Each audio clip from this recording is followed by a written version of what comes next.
Hello friends, ಇವತ್ತಿನ ವಿಡಿಯೋದಲ್ಲಿ ಕಂಪ್ಯೂಟರ್ನಲ್ಲಿ ಫೋಲ್ಡರ್ಸ್ನ ಯಾವ ರೀತಿ ಕ್ರಿಯೇಟ್ ಮಾಡಬೇಕು ಮತ್ತು ಅದರಲ್ಲಿರ್ತಕ್ಕಂಥ ಹಿಡನ್ ಸೆಟ್ಟಿಂಗ್ಸನ್ನ ಬಗ್ಗೆ ಹೇಳ್ಕೊಡ್ತೀನಿ. ಈ ವಿಡಿಯೋದನ್ನು ಪೂರ್ತಿ ನೋಡಿ. ಅದಕ್ಕೆ ಮುಂಚೆ ನಮ್ಮ ಚಾನಲ್ಗೆ ಒಂದು ಲೈಕ್ ಕೊಡಿ ಮತ್ತು ಇಲ್ಲಿವರೆಗೆ ಸಬ್ಸ್ಕ್ರೈಬ್ ಆಗಿಲ್ಲ ಅಂದರೆ ಸಬ್ಸ್ಕ್ರೈಬ್ ಬಟನ್ ಮೇಲೆ ಕ್ಲಿಕ್ ಮಾಡಿ ಹಾಗೂ ಬೆಲ್ ಐಕನ್ ಮೇಲೆ ಕ್ಲಿಕ್ ಮಾಡಿ. ಫಸ್ಟ್ ನೀವು ಒಂದು ಫೋಲ್ಡರ್ನ ಕ್ರಿಯೇಟ್ ಮಾಡಿ ನಿಮಗೆ ತೋರಿಸ್ತೀನಿ.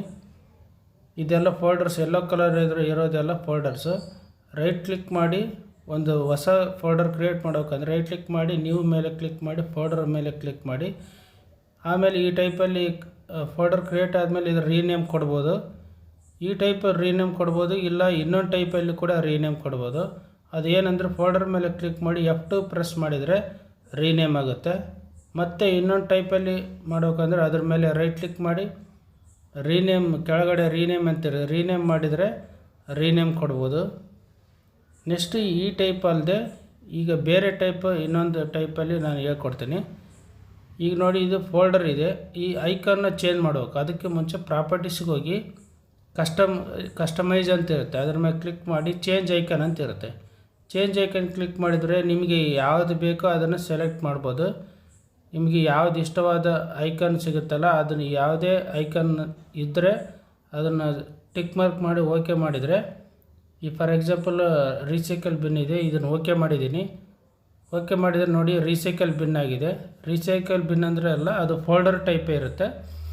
ಈ ರೀಸೈಕಲ್ ಬಿನ್ ಫೋಲ್ಡರ್ ಟೈಪ್ ಇದೆಲ್ಲ, ಅದನ್ನು ಓಪನ್ ಮಾಡಿ ಕೂಡ ಅದರಲ್ಲಿ ಕೂಡ ಕೆಲವೊಂದು ಫೋಲ್ಡರ್ಸ್ನೆಲ್ಲ ಕ್ರಿಯೇಟ್ ಮಾಡ್ಬೋದು. ಈಗ ನೋಡಿ ರೀಸೈಕಲ್ ಬಿನ್ ಇದೆಲ್ಲ, ಇದನ್ನು ಮತ್ತೆ ಈ ರೀಸೈಕಲ್ ಬಿನ್ ಐಕನ್ಸೇ ಕಾಣಬಾರ್ದು, ಆ ಟೈಪಲ್ಲಿ ಮಾಡಬೇಕು. ಈಗ ಅದನ್ನು ಯಾವ ರೀತಿ ಮಾಡೋದಂತ ಹೇಳ್ಕೊಡ್ತೀನಿ. ರೈಟ್ ಕ್ಲಿಕ್ ಮಾಡಿ ಸೇಮ್ ಕಸ್ಟಮೈಸಲ್ಲೇ ಹೋಗಿ ಚೇಂಜ್ ಐಕನ್ ಮೇಲೆ ಕ್ಲಿಕ್ ಮಾಡಿ. ಹಾಗೆ ಮುಂದೆ ಬಂದರೆ ನಿಮಗೆ ಎಮ್ ಟಿ ಕಾಣುತ್ತೆ, ಎಮ್ ಟಿ ಐಕನ್ ಮೇಲೆ ಕ್ಲಿಕ್ ಮಾಡಿ ಓಕೆ ಮಾಡಿ. ಓಕೆ ಮಾಡಿದ ಮೇಲೆ ಅಪ್ಲೈ ಮಾಡಿ ಮತ್ತೆ ಇನ್ನೊಂದು ಸರಿ ಓಕೆ ಮಾಡಿ. ನೋಡಿ ರೀಸೈಕಲ್ ಬಿನ್ ಅದು ಐಕನ್ ಹೋಗಿ ಇದು ಎಮ್ ಟಿ ಐಕನ್ ಆಗಿದೆ. ಇದು ಫೋಲ್ಡರ್ ಟೈಪೇ ಇರುತ್ತೆ. ಇದೇ ಟೈಪಲ್ಲಿ ನೀವು ಇದನ್ನು ಓಪನ್ ಮಾಡಿ ಸೀಕ್ರೆಟಾಗಿ ಮೇಂಟೈನ್ ಮಾಡ್ಬೋದು.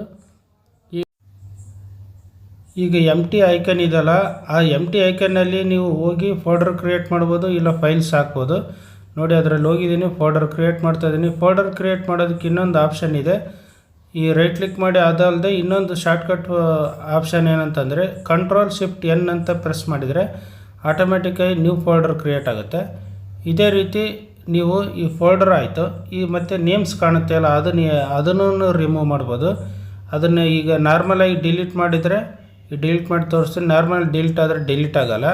ಅದಕ್ಕೆ ಒಂದು ಆಪ್ಷನ್ ಇದೆ. ಫೋಲ್ಡರ್ ಮೇಲೆ ಕ್ಲಿಕ್ ಮಾಡಿ F2 ಮೇಲೆ ಕ್ಲಿಕ್ ಮಾಡಿದರೆ ಈಗ ರೀನೇಮ್ ಆಗುತ್ತೆ.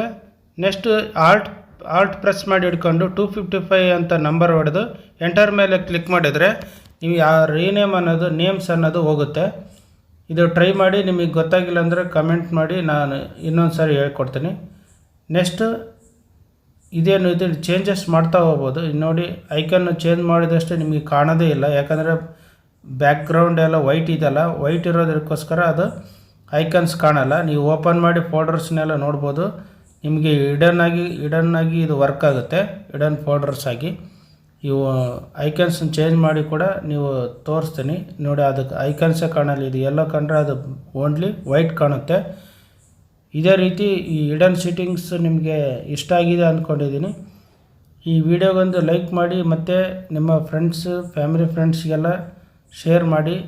ಈ ಹಿಡನ್ ಸೀಕ್ರೆಟ್ಸ್ನ ಗೊತ್ತಾಗಲಿ.